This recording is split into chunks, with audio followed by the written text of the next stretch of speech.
ज्ञानवापी मस्जिद और श्री कृष्ण जन्मभूमि शाही ईदगाह विवाद देश के राष्ट्रीय स्तर पर चल रहे प्रमुख मामलों में से एक है। दरअसल अब ज्ञानवापी और श्री कृष्ण जन्मभूमि केस के हाईकोर्ट वकील सौरभ तिवारी ने वाराणसी के लंका थाने में जाकर अपनी जान को खतरा बताया। इसी के साथ घर पर हो रही रेकी की रिपोर्ट भी की। 23 को मैं श्री कृष्ण जन्मभूमि वाद ऑनरेबल इलाहाबाद हाई कोर्ट में था, तो वहां पर था। एक और दूसरा भी मामला था, तो मैं दो मामलों में आर्गुमेंट के लिए मुझे करना था। तो मैं वहां गया ऑनरेबल इलाहाबाद हाई कोर्ट। तो आया शाम को, तो फिर संदिग्ध गतिविधि कहीं दिखी मुझे, लड़कों का आना जाना। अगले दिन 24 तारीख को दोपहर 11 से 12 के बीच में करीब 5-6 लड़के मेरा डायरेक्शन अपोजिट डायरेक्शन में था, मेरी तरफ इशारा कर रहे थे और मैंने घर की तरफ वो कुछ इशारा संभवतः मैं समझ गया।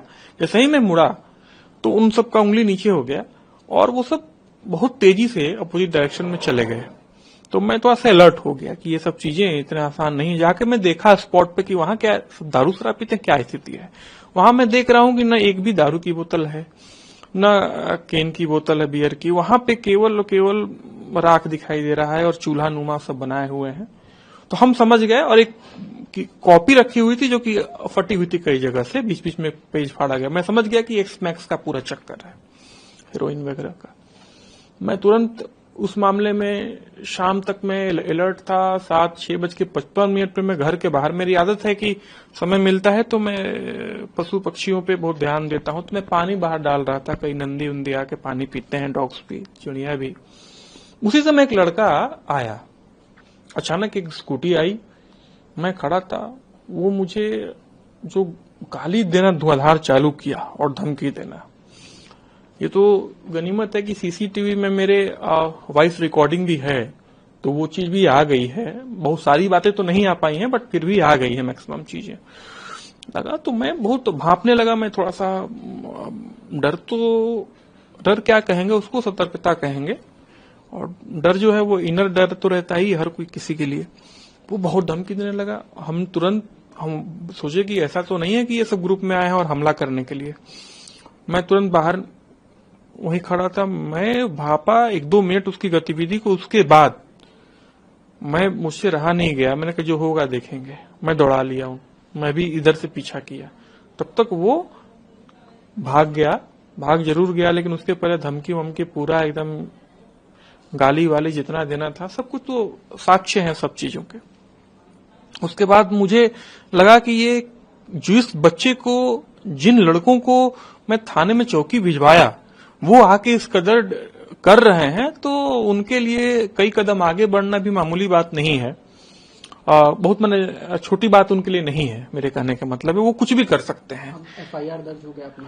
अब तो FIR भी दर्ज हो गया। हमने इसीलिए कराया FIR दर्ज, मेरी सुरक्षा। मैंने तुरंत ministry of home affairs, union of India, government of India को मैंने भेजा। यहाँ सेक्रेटरी होम डिपार्टमेंट लखनऊ मैंने भेजा। पुलिस कमिश्नर साहब को यहाँ जो है बनारस के, उनको मोहित अग्रवाल जी को भेजा मैंने। और जो भी मुझे क्योंकि मेरा काम है अपनी सुरक्षा करना और सबको इन्फॉर्म करना। मेरा काम ये नहीं है कि मैं अपनी कलम से कुछ नहीं कर सकता, मैं केवल इन्फॉर्म कर सकता हूं। मैंने वो पूरा काम किया, सब कुछ किया कि भाई अस्थायी तौर पे कुछ नहीं। तो अब स्थिति यह है कि मैं काम करता हूं चेंबर बंद करके। कहीं ना कहीं डर तो है। अब बच्चा है, उसको मैं बाहर नहीं भेज रहा कि कहीं बाहर गए। मैंने मना कर दिया है कि बाहर मत जाने दीजिए। लेकिन कहीं कुछ मैंने कहा था कि अस्थायी सुरक्षा लगा दीजिए, लेकिन किसी को कोई मतलब नहीं, पता नहीं क्या कर रहे हैं ये लोग।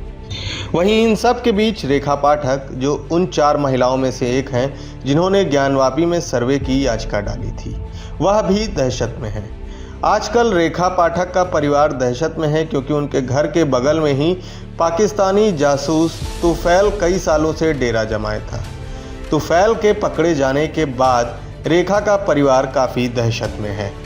कल जिस प्रकार पहलगांव में आतंकवादी हमला हुआ, उसके उपरांत मोदी जी ऑपरेशन सिंदूर चलाएं। ऑपरेशन सिंदूर चलाने के बाद भारत सरकार सुरक्षा एजेंसियों को सतर्क कर दी है और सारे जगह में मतलब धरपकड़ शुरू हो गया है जासूसों का। और उसी उपरांत हमारे मोहल्ले में हनुमान फाटक आदमपुर क्षेत्र में तौफल मोहम्मद नाम का एक शख्स पकड़ा गया जिसको हम लोग बचपन से देख रहे थे, उसके परिवार को हम लोग जानते थे और हम लोग को ये नहीं मालूम था कि ये जासूसी कर रहा है हम लोग का। अब बताइए, ज्ञानवापी में जासूसी कर रहा है, ज्ञानवापी का वीडियो बना के भेजा है, तो हमारा भी वीडियो बना के भेजा होगा। हमारे घर पे हम कहाँ रहते हैं, कहाँ नहीं रहते हैं, तो उसका भी वीडियो बना के भेजा। हमको तो और डर है, हम तो कल से घबरा गए हैं। हम अपने गेट के दरवाजे, सीढ़ी के दरवाजे सब बंद करके मैं घर में रह रही हूँ। हो सकता है कि कोई न कोई किसी रूप में आ जाए और हमको मतलब मार के चला जाए, तो क्या करेंगे हम। इसीलिए हम सीपी सर को एप्लीकेशन लिखे हैं, कल हम उनके पास जाएंगे देने के लिए।